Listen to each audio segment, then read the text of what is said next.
Today we're here at the Berclair Mansion to discover more about this story. A woman named Terrell lived here with her 5 daughters until the last one passed away in 1975. Since then, the home was abandoned for over 27 years and boarded up. But since it's reopening, many people have claimed to have experiences and hear things. Well, we're here with our friends from Spook Central to find out for ourselves. Are you ready? Let's go check it out. Do you know what year it is?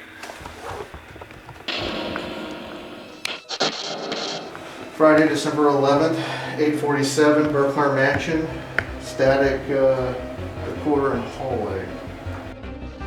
I've got chills behind me.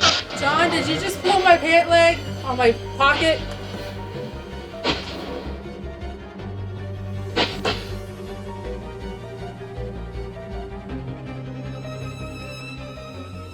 The mansion was built in 1936 by Miss Terrell, and her 5 sisters lived here with her. The house is built of 60 tons of concrete and steel. There was 2 spinster sisters. The other 3 had been married. It is reported that they are still here in this home. At one point, while we were doing our investigation a long time ago, we were upstairs and we're all sitting down that long hallway, and we could hear like there was a party going on downstairs. We could hear people talking, male and female voices, piano playing, music playing. When we hit the stairs to go down, it just stopped. It was over. The house sat here, boarded up for like 30 years, where no one was in the house, nothing. And as you see what the house looks like now, that's how it was back then. It could have very well have been torn down. The surviving heir, Guinevere, actually wanted all the contents burned, destroyed, and she wanted the house torn down. But the only problem with that was that it would cost more money to actually have it torn down, because it's 60 tons of concrete and steel. That's a lot of work to tear the house down.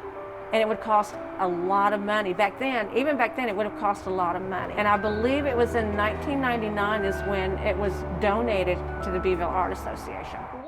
Dot, do you not want all of these people in your room? If so, can you come to the chair and wave at us and tell us to leave?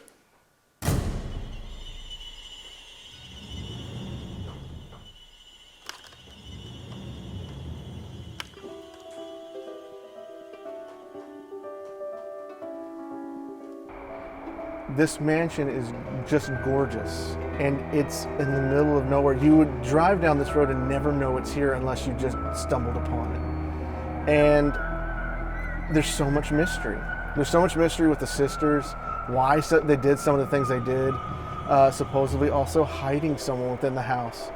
And it's that mystery of why is it here? Why didn't anybody want this house?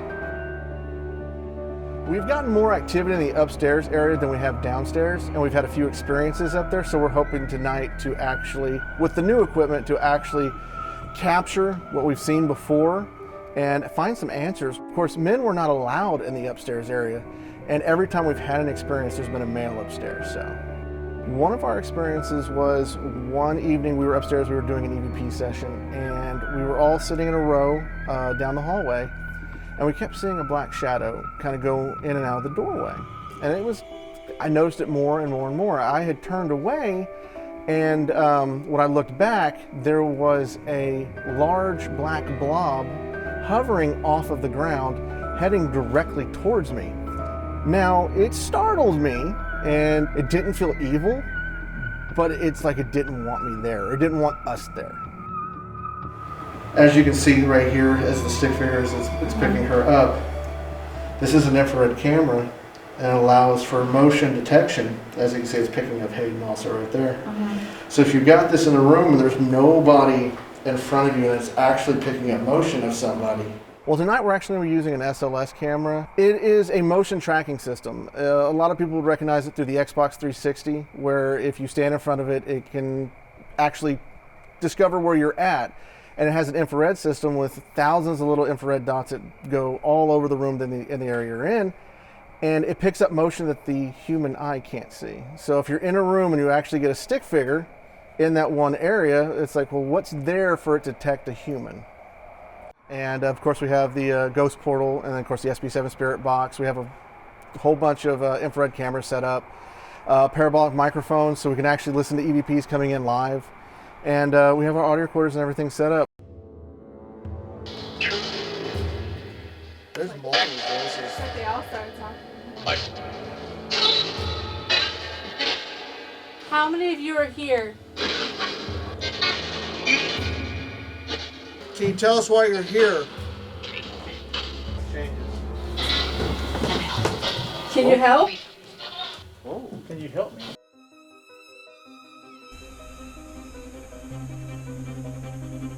Who's the picture of the little girl?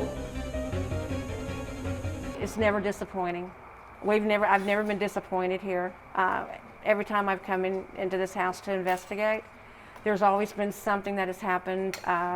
And now that we have additional equipment that we didn't have when we did our last investigation here, I'm hoping to actually capture more. I've had people tell me that they feel they can walk in there and they feel kind of uneasy. I've never felt that walking in here. I've never felt that there was anything bad. Now I'm not saying there couldn't be anything like that here. I've never experienced it. Now I can go in there and I can get into a certain location and I can feel like, I feel like there's something in here, but it's not bad.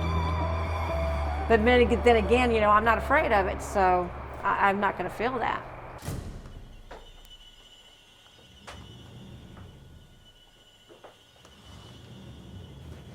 Before you go to bed, can you touch the little device I put on the bed? Make it light up. I believe this is one of the rooms where they did get a response from. But like I said, the many times that we've investigated here, there was at one point, there was like 3 of us in here. I remember being on that side of the bed, and one of the other investigators was standing back here, and one was by the door. And we had got this odor like an old person smell. It's like, it's hard to describe. And it only lasted for seconds, and it was over.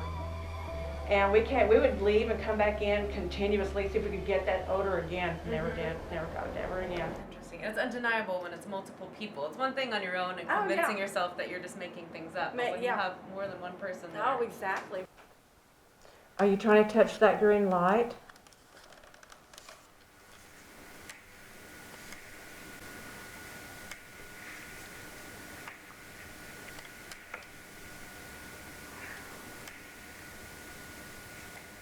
Someone just whisper? Mm-mm. I heard a whisper. Me too. You heard it? Yeah. Yeah, that was pretty loud. Okay, well, you disappeared on me again. Where'd you go? To me, I mean, you can go into investigate a location and you can get paranormal activity. And it doesn't mean that it's evil, it doesn't mean that it's bad. And when you are asked, well, is this place haunted? To me, my definition of haunting is that there's something that could be dark there that shouldn't be there. And it could be something that's paranormal, that's residual. I mean, they're just living their life over and over. Like, it's kind of like the movie The Others with Nicole, I think it was Nicole Kidman, where they're actually the ghost, and the little boy and the people that are moved into the home are the live people. That's what they intercept. They're living their life over and over and over and not realizing that they're dead. And that's one of the questions that I normally ask on investigations. If it warrants it, only if it warrants it, is that I will ask, do you know that you're dead? Because sometimes they don't have no idea that they are dead. And then let the boys come up here. Because it would be getting about that bedtime for these little, sweet little ladies, and no men were allowed up here.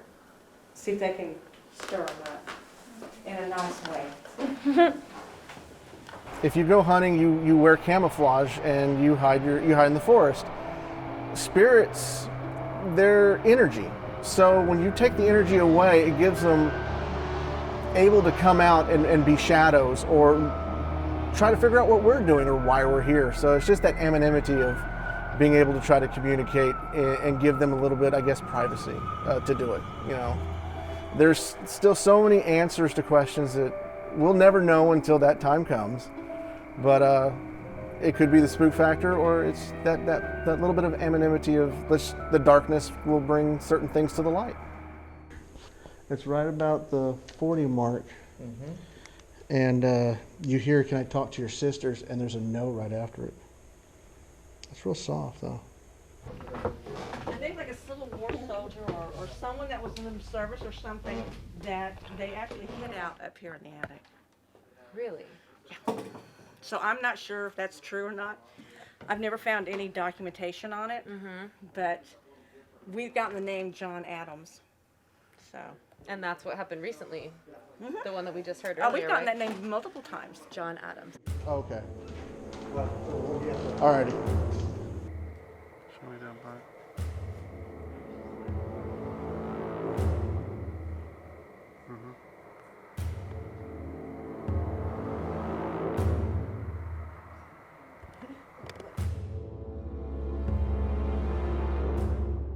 So basically what we're going to do while we're downstairs is we're going to do what they call an EVP burst session. It's an electronic voice phenomenon.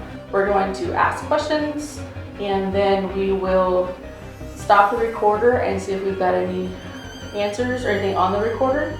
Basically, so we're reviewing the EVPs live. Is anybody in here right now? I want to thank you guys again for allowing us to come here and investigate this wonderful historical mansion. It was a great experience as always, and we got some great evidence. I do have to have a question because I want to go over this one EVP first. Was there any evidence that maybe one of the sisters had a pet at one time, or? We have found toys Toys? and boxes and things, animal toys. Well, this EVP was actually captured on the room next to where we actually had all the equipment set up, and we had just gotten started. And the weirdest thing is we heard this with our own ears, and we actually captured it on our audio. So let me. So that was Miss Bertha's room with the two beds in it? Yes, I believe so.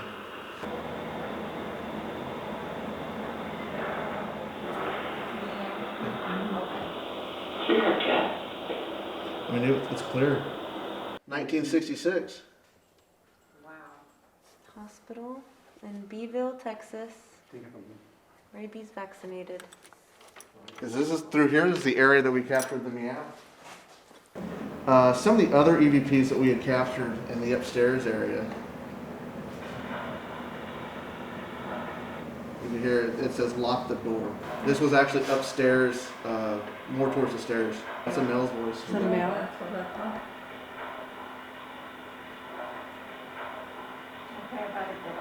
Yeah. Very soft. You really have to be keen on the audio for this stuff. When you're sitting there, you have your headphones on. A lot of people will just listen to everything that's going on. Really listen to that background for the subtleties of just a soft voice, or sometimes you could barely hear it, and it's like, wait, hold on, that's none of us. And of course, we got a couple of no's. That's nothing surprising, as we've gotten them in the past. Right. As a message, can you tell me what year it is? And of course, no number 2 still came from upstairs also. Actually, this is from Walsall.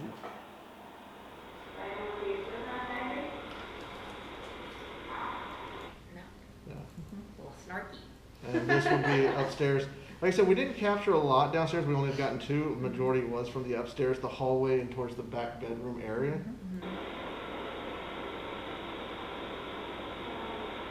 And that one's, you can hear a female voice saying sorry. Saying what? Sorry.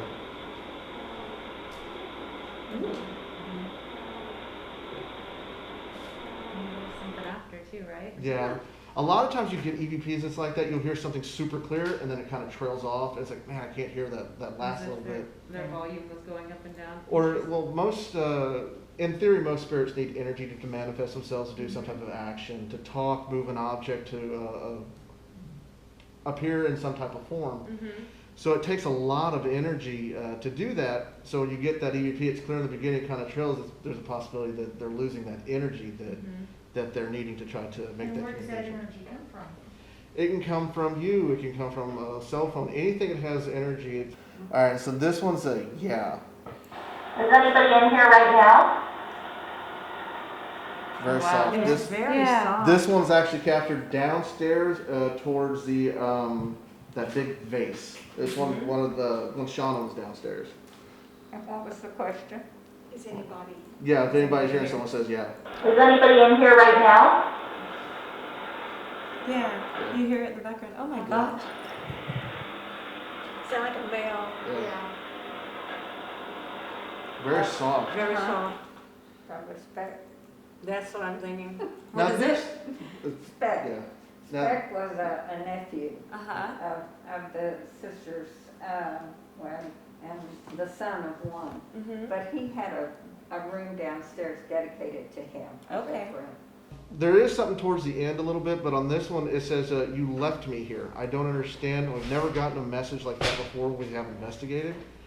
So it's kind of an odd EVP.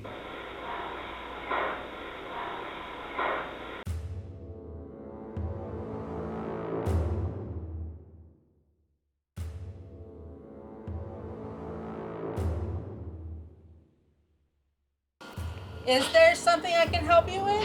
What? Melissa? Here, you want to take the flashlight? How? Did this say help? No way.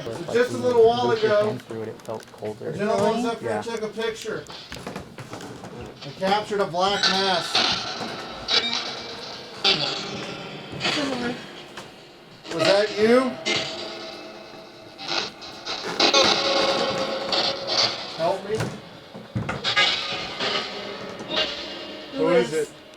Now this is a real soft EVP. Shauna actually got this one. It was downstairs and said the name John. So it is very soft. Has anybody died in this home? Has anybody died in this home? It's so soft with headphones you can hear it. What did he say? It says yeah, if anybody had died in this home, and you can hear it, it's so soft. And I've tried amplifying it more to get each time I go up, it distorts it a little more, and this is about the right spot that I could get it. But it's so soft, it says John. And that was taken downstairs in that back area again. We got some strange anomalies on 2 video clips. A couple of these I would consider a mist or a form of energy. And this one, yeah, because I watched the Yeah. video. In this one, there was nobody in this room. Yeah. And this was long after we allowed the room to settle. Right. This is actually the room that's where the monitors were set up. It was right behind us. And if you can see how it just starts to appear, and then you see like a ribbon energy. It'll start to appear once it goes more in front of the camera. Right. Yeah, there it is. And how do we know it's not dust? Well, when we go do an investigation, we allow the rooms to settle for a certain period of time because there will get dust and stuff like that. Of course. When you start looking at trying to compare dust and orbs, if there was a whole bunch of stuff that was all across the screen, you'd have to rule it out automatically. Like, well, that's dust. Orbs will always have their own flight path, and of course, this is also emitting its own light. Mm-hmm. And how it falls, and it's actually in sync a little bit with the orb that's going down. Now, the next one is it's even more interesting. Yeah, I find this one quite interesting because there's 2 individuals that go up into the attic, and you'll see it go. Yeah, you'll See see that? the one that comes like out of the wall area, and it goes right into where they've gone upstairs, up into the attic. Now, this is where it comes down to, we talk about orbs having their own flight path. Right. If that's dust, why is Would it be it going up? zigging and zagging? Yeah. Exactly. So it has a mind of its own where it's like, I'm going to go this way. Nope, I'm going this way. So like I said before, I think that hallway is just a center for a lot of the activity that does happen upstairs. I'd like to show you guys a clip that we captured from one of our cameras, and it's kind of, I'll let you guys listen to it. Shall I put it? Just hit play on the clip. Is there something I can help you with?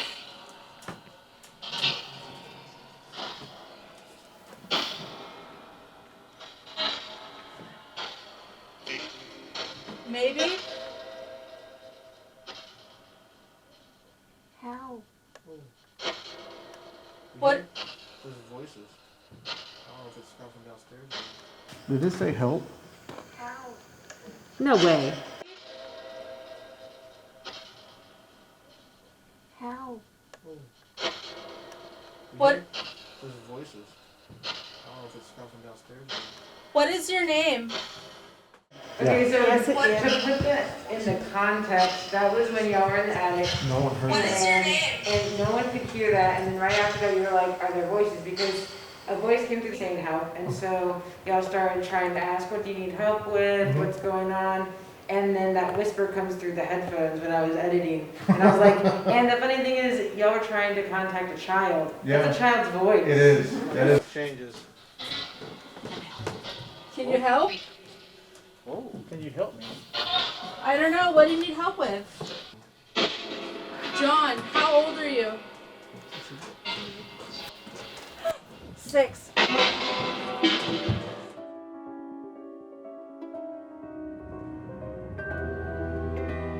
All right, guys, well, that's a wrap for us and our friends from Spook Central. We collected a lot of evidence that proves there is definitely activity happening here at the Berclair Mansion.